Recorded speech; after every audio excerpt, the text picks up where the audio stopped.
because, you know, it's long overdue. There's a lot of information been going about, and it's been a long time since we even said anything about things that's been going on.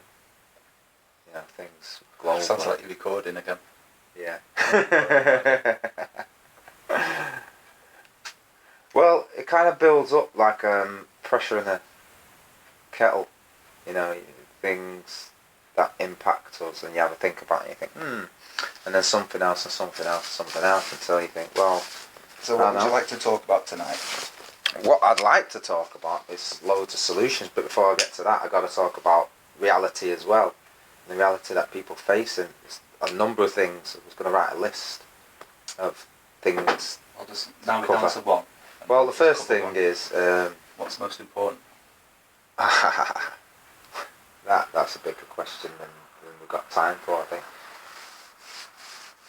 The first question is, who owns the roads? Oh no, I don't want to go into that.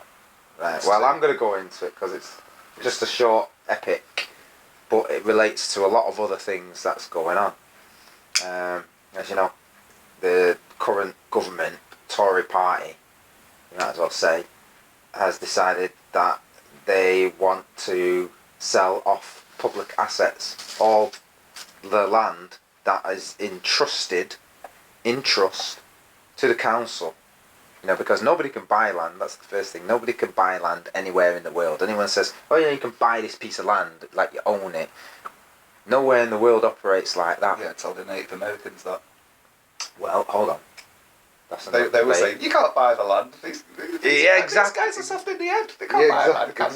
Exactly. So, but that's why they took the money. But yeah, they took the money and then others took possession. Yeah, but saw the right to seek possession through the so-called legitimacy of their piece of paper because they authorised it. They authored something.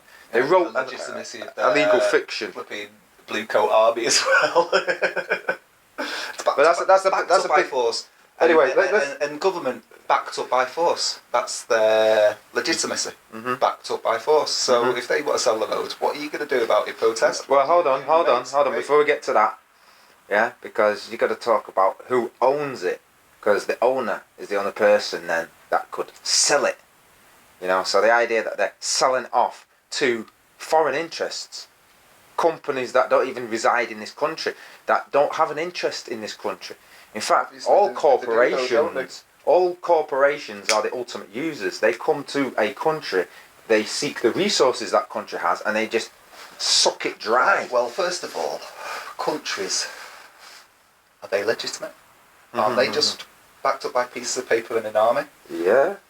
Is there any reason why certain national boundaries should apply at all? Or have there any legitimacy at all? Well, isn't that just another fallacy? So if you're dealing with a fallacy, then of course a piece of paper within that fallacy to give you the right to sell land or to sell the roads or whatever, it follows straight on. Because first of all, you've got a legal fiction, which is the nation state anyway. So everything follows from that. Well, the nation state, as for those that's done the research, has, you know, like the corporation of the United Kingdom, the corporation of the United States of America, the corporation of the Soviet Union, or Russia, as it's known today. Fiction, and for a company to come into that legal fiction, that territory. They're all umbrella companies, but this is what ties in very heavily now with certain freedoms that everybody else thinks that they have and they enjoy and don't recognise. All these freedoms that people think that they've got, and this kind of relates to the so-called wars that we fought for, these freedoms that we've got. Okay, but look at it, within the generation, within a lifetime war of a man. itself is a denial of freedom. So you can't have a war to give you freedom or to defend your freedom. No, because if you're press ganged into that army, bang goes your freedom. But let's face it, if you're talking World War I, World War II, talking pretty much that. Talking like you are of the right age, and unless you've got a very good reason, you've got to be in the army. Hand in your brain at the door, because your moral position or your intellect isn't required. You just need to follow orders, and that's order followers. That's the thing.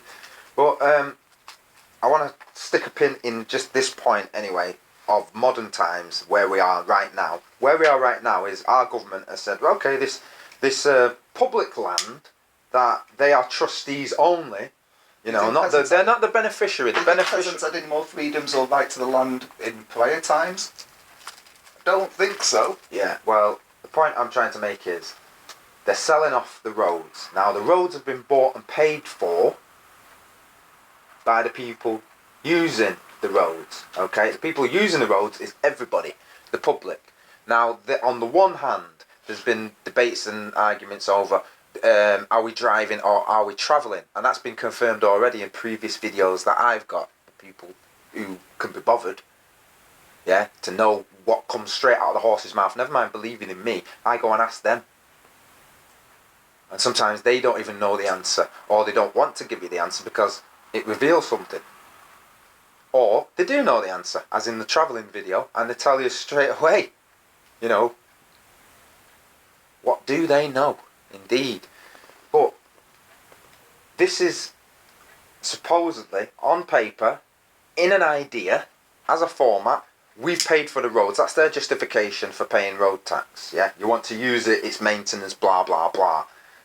Okay, so we've paid for it. They haven't asked anybody who drives or travels or uses or operates the road, or non-users or anybody. They've just gone ahead and says, we are selling this to private companies, which will mean that those private companies will most likely be charging tolls. Hence all this trying to get everybody used to it. Let's put a charge, congestion charge. That's the name of it. Toll roads on anything. Congestion charge? Congestion charge? Toll roads on you. No, it goes right back to the barons, doesn't it? Right back to the Magna Carta. The very same thing we're talking about. So anyway, selling what doesn't belong to them, what they have no authority to sell, not even on paper. If the word authority means authoring something, then they haven't even got it on a piece of paper yet, but they're just doing it because most people are too cowardly to even interact with this type of debate. Yeah. It's like you said, you've mentioned a lot of great points that even precede that, but just dealing with where we think we're at, where we think our values are at right now, currently. Our heads are up our ass. If we're not responding, looking at it and saying, hold on, everything that they're saying totally contradicts everything. We paid road tax, so it's ours, but you're selling it right from under our feet. Yeah, do we have flying cars yet? That's only because you're buying into the whole legitimacy of the nation state. I'm not buying into it. I'm speaking from the point of view. I'm speaking from the point of view, right, that they've presented already. It's their own argument, their own words have confounded them. You want to argue their argument? No, I'm just using their own words against them, so to speak. They've said that we pay for that right to use them, so it's already been paid. And then they're saying, oh well, we'll sell it, so you have to then don't talk to us. It's not our fault. We've just stolen a bunch of money. You know, hence why I think everything, our road tax has now gone digital, because you can't see that, you can't paper trail that. That could be going anywhere, that. Nobody knows. Nobody knows anymore.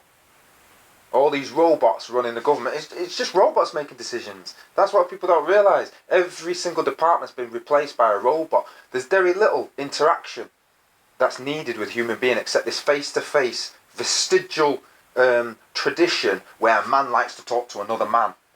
But they're phasing out man in terms of, well, we've already got the programme. We've already got the society mapped out. All they need is the records, don't they? Yes. So, preventing travel is a major fight against freedom as we know it, business as we know it, family as we know it, you know, culture, how that gets to travel to and from the place. You know, all this idea that we can do everything over the internet. Well, we can't, can we? Because they've already shown us that they censor things very heavily, especially things that challenge the status quo. And force them to adopt a new position, especially when a lot of investment by corporations in the idea in the agenda has already taken place beforehand. So when we see it, it's already been paid for. That business deal has been done. Now they're just showing us, who are late in the game and late in the debate, what that actually looks like. And what it looks like is, you won't be able to use the road. You won't be able to stand in the parks or use the parks without a charge or some form of tax being put on you invariably to pay for these things. A hidden taxation, a hidden charge upon a charge when it's already been paid for, you know. And so, like I say, I tried to keep it in a nutshell, but you know, the level of stupidity over such a thing. Sell off the road. So how will we travel? You're selling your freedom. You might as well put everyone in a jail cell. It'll be that equivalence of freedom. Yeah. Anyway, I'll let you speak for a bit while I gather my thoughts on it. Talk roads. Well, you know, all roads lead to Rome, or the Babylon system, it would seem. All the debates, these ones are having the ideas, so let's steal their ideas, jump on their bandwagon, claim it as our own, and then everybody can know about it. When we've already hijacked the agenda, when we've already put our people in place to come with the solution, all roads leading back to the same place. The Babylonian thinking. You know? Land cannot be bought. How many hundreds of people are dying every day in brutal horror? And you want to talk about roads? Or access to resources is another way of putting it. They've got the monopoly, like you said before, on violence. They've turned violence into a corporation. They've named that corporation. It's got loads of different corporations of violence in the world. You've got the military, you know, the ultimate corporation of violence. They'll dead you. They'll kill you. They'll extinguish the life force, the very thing they cannot create in the earth or in the universe, but they can destroy it. You know, that in the level of order following, of psychopathic order followers, you know, that these people have got problems from start. That's why they're there. They've got issues from start. That's why they're there. They don't feel adequate to the rest of us. They've got inadequacy issues. They've got mummy issues. Probably mainly daddy issues, because following orders tends to be a daddy thing. Naturally. You know, I'm not saying women can't, you know, be good leaders, but naturally. Out of how our so-called evolving of the family positions, if you will, in a natural situation occurred. No one can deny that history, you see. And that's the thing that ties us and tethers us to our reality and the way reality should be. Should be. Whoa, hang on. Because it has been. Doesn't mean it's desirable. Alright. Well, I don't mean that to sound prejudiced or anything. I'm just saying people seem to function well in their roles when they are naturally acclimatising themselves to the role. What's natural about human beings? Especially in this day and age, what's natural at all about human beings? Good question. I mean, good question. What's natural natural about prohibiting family access? Isn't just a given. It's disputed. It's disputed territory. What constitutes a family? Don't start on that, man. Because that's Messiah kind of worms.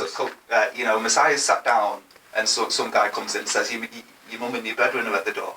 And he turns around to those people who were listening to him, and he says, "Well, who is my mother and my father? Who's my brethren and my sister?" That's a different type of family again. That's the family I'm dealing with, and it's love, but that comes before certain blood ties. Well, here's the thing: a lot of so-called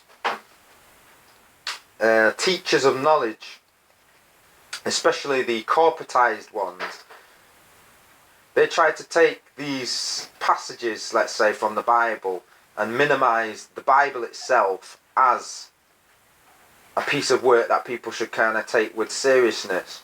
What can you do about these theys? You can't do nothing about what they do, what they say. You can only function, try to sort out what you are dealing with. What I can do about the theys is not be like the theys, is to try and lead better than the theys, have better solutions. Lead yourself, though. That's the whole Yeah, definitely. You cannot change a single thing that another person does. They've got to make that choice. But if we don't talk, if we don't put the ideas out there, the world only sees what it sees. No one can, unfortunately, imagine something that they've never encountered before, let's say. Yeah. You know, all our ideas, all the things we try and build, it's based on nature. It's based on things we've already seen. We cannot imagine the unimaginable. We cannot name the thing we've never seen. You know? We have to see it first. Then we can name it. Then we can say, oh, that it does that. You know? So when a new idea, or an idea that hasn't been seen in a long, long time, comes and looks like it's new, you know, that can be seen as a threat by the system. It challenges things. And you've got to challenge people's views. And people have got to learn to be tolerant, just as we're tolerant of the nonsense. Tolerant? Tolerant, yeah. Tolerant of the nonsense. Of the nonsense? Well, You've just maybe got to that's pick the your wrong battles, word. haven't you? You've just got to pick your battles. Everything seems to be a spiritual battle these days, which again confounds the nonsense of, oh well, we'll take it as we can be enlightened, but we don't want any of that religious nonsense grouped together. Religious nonsense, isn't that summing it up? Well, yeah, I don't want any religious nonsense, but to say all faith, all belief is nonsense without actually having studied it or researched it is nonsense. You know, that's the real nonsense that's going on in the world. The kind of trendy, cool, hip, new age, new religion, new speak. Oh, you know, every generation finds its own right or wrong. Did it? Or is there an eternal right and wrong? Is there such a thing as an eternal truth? You know, they're just trying to claim something that doesn't really exist.